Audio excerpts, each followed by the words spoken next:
Hello everybody, welcome to my other new video. এই ভিডিঅ'টোত মই যুটীয়া পৰিয়াল বা জইণ্ট ফেমিলিৰ বিষয়ে আলোচনা কৰিবলৈ লৈছোঁ। So let's get started the video. যুটীয়া পৰিয়াল হৈছে এনে কিছুমান ব্যক্তিৰ সমূহ বা গোট যিসকলে সাধাৰণতে একে ঘৰতে বসবাস কৰে, একেটা ৰান্ধনীশালৰ পৰা আহাৰ গ্ৰহণ কৰে, একেলগে সম্পত্তিৰ অধিকাৰী হয়, নতুবা একেলগে ধৰ্মীয় ৰীতি-নীতি, পূজা পাতল আদিবোৰ পালন কৰা দেখা যায়।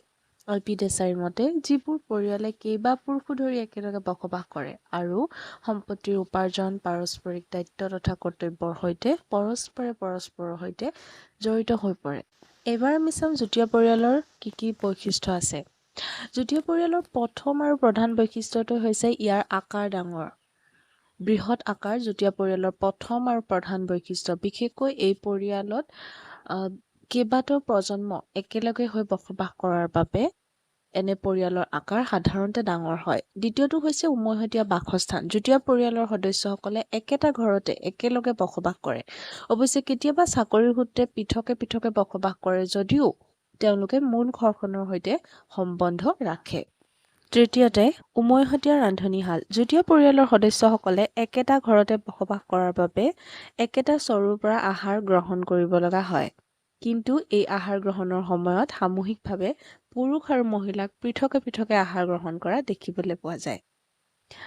তাৰপিছতে আহিলে উমৈহতীয়া সম্পত্তি। যুটীয়া পৰিয়ালৰ সদস্যৰ মাজত সম্পত্তিৰ সম অধিকাৰ থাকে। সেয়ে তেওঁলোকে সামৰ্থ্য অনুযায়ী পৰিয়ালৰ উন্নতিৰ হকে কাম কৰে।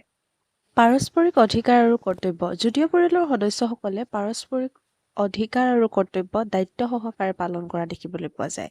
বিশেষকৈ যুটীয়া পৰিয়ালত যদি এটা শিশুৰ জন্ম হয়, তেতিয়া পৰিয়ালৰ সদস্যসকলে শিশুটিৰ পৰিচৰ্যা কৰাত বহুখিনি সহায় কৰে।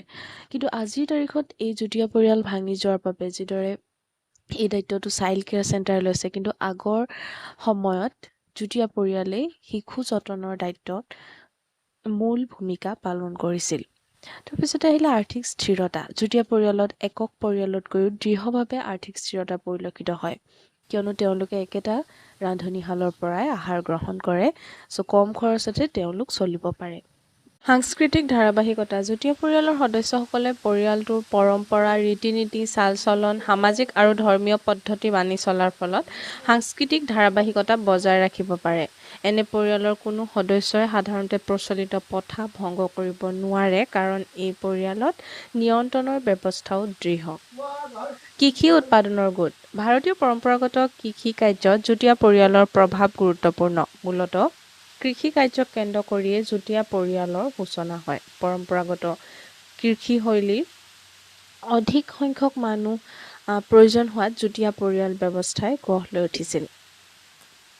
শেষত ক'ব পাৰি যে যুটীয়া পৰিয়াল ব্যৱস্থাৰ পূৰ্বৰ তুলনাত বহুখিনি পৰিৱৰ্তন হৈছে। আজিৰ তাৰিখত ভাৰতীয় সমাজত যুটীয়া পৰিয়াল প্ৰায় নাই বুলিবই পাৰি। গ্ৰাম্যাঞ্চলত বিশেষকৈ যুটীয়া পৰিয়াল আছে যদিও বহুতো পৰিয়াল এতিয়া একক পৰিয়াললৈ পৰিৱৰ্তন হৈছে। বিশেষকৈ আধুনিক শিক্ষা, যোগাযোগ ব্যৱস্থা আৰু নগৰীকৰণ আদি কাৰণৰ বাবে যুটীয়া পৰিয়ালৰ পৰিৱৰ্তন হৈছে বুলি ক'ব পাৰি।